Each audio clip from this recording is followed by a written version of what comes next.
You become yourself, but more so. Oriah Mountain Dreamer said, "It doesn't interest me what you do for a living. I want to know what you ache for, and if you dare to dream of meeting your heart's longing." One of the biggest myths of spirituality is the idea that you have to become something or someone very different from who you are, as though you'll come out of the other side of enlightenment acting emotionless or robot-like.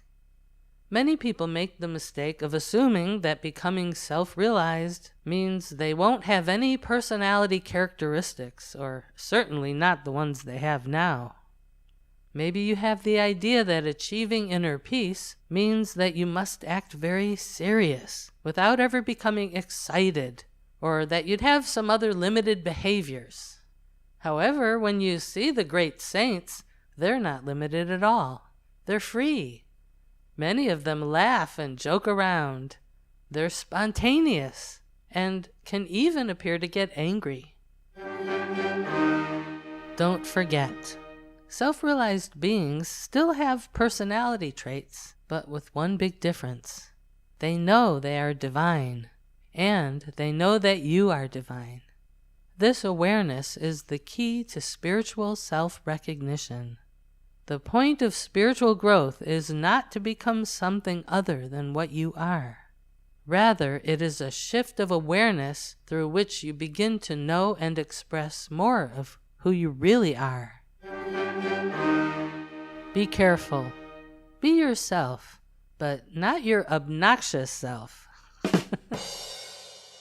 With their elevated awareness, even when self-realized beings trip and fall, they know that the universal play is tripping and falling in its own ecstasy. Even when they're physically sick, it's the universe experiencing illness through them. Enlightened ones don't limit themselves to judging each event as to how wonderful or horrible it was. They know that you can play the horrible, wonderful game your whole life and never move beyond the endless cycles of fulfilled and unfulfilled expectations and desires.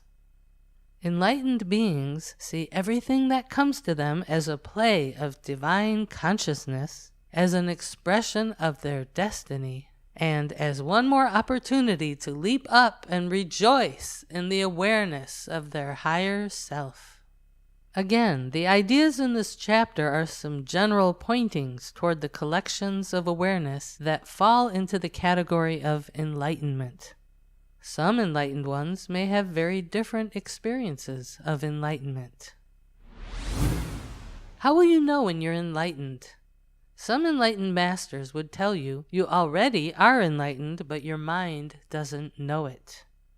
That's what all the spiritual practices and principles in this book are for, to move you beyond a limited view of yourself so you can remember and realize your true nature. In a way, enlightenment exists within each of us all the time.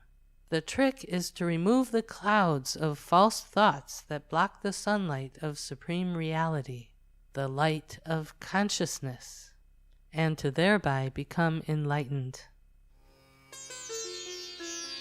A seeker asked the spiritual teacher Punjaji, "How can I tell if I'm enlightened or not?"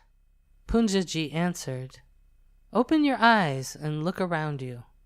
If you still see a world outside and apart from you, you are not enlightened." Why not? The world and the one who sees it are both projections of the mind, and while that mind is there, enlightenment is covered up. When you experience and know directly, without needing the eyes, that the world is an uncaused appearance within your own self, you will not need to ask whether you are enlightened or not. Getting enlightened isn't like receiving a degree where everyone who has taken certain classes receives the same degree with the same rights and benefits. For example, Hawaiians have many words to represent all the different kinds of rain, from gentle sprinkles to thunderstorms, whereas mainlanders are usually satisfied with calling them all by the same name, rain.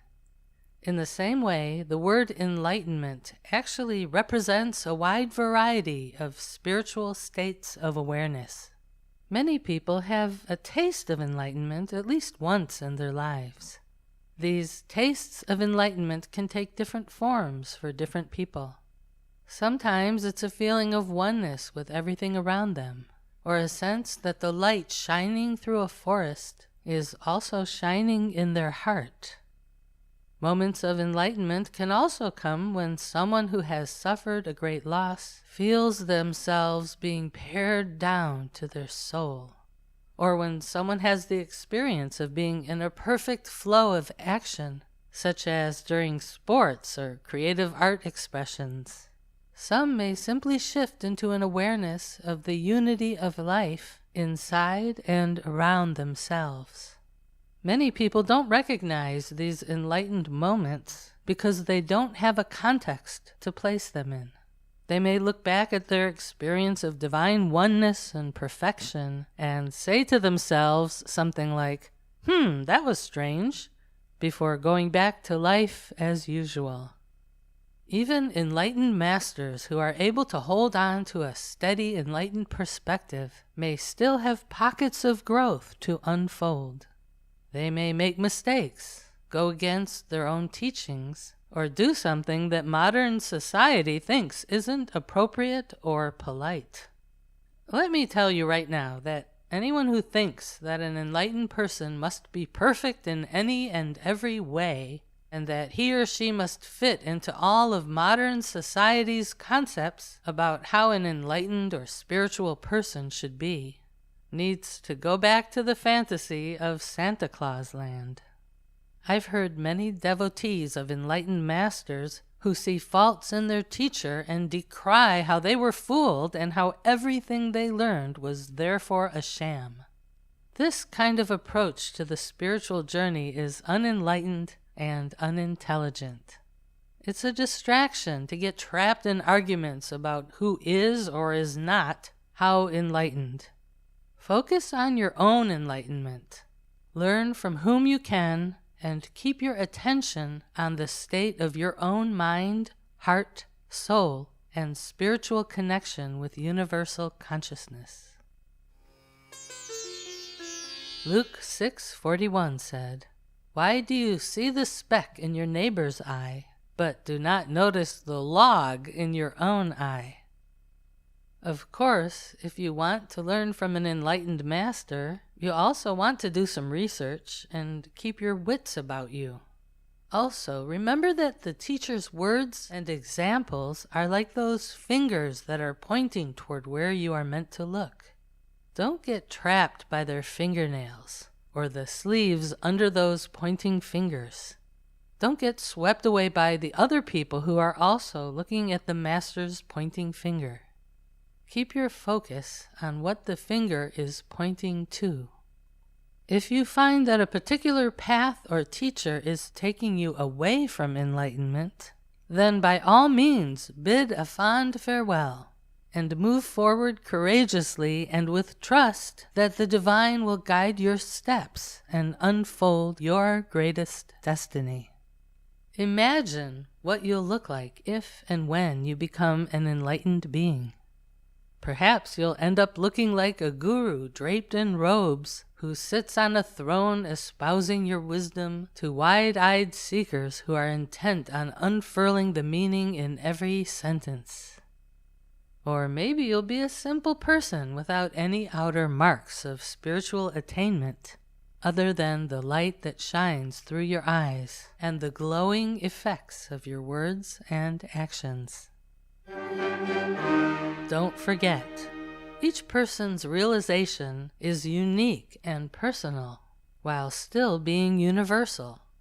The key is to find your own realization.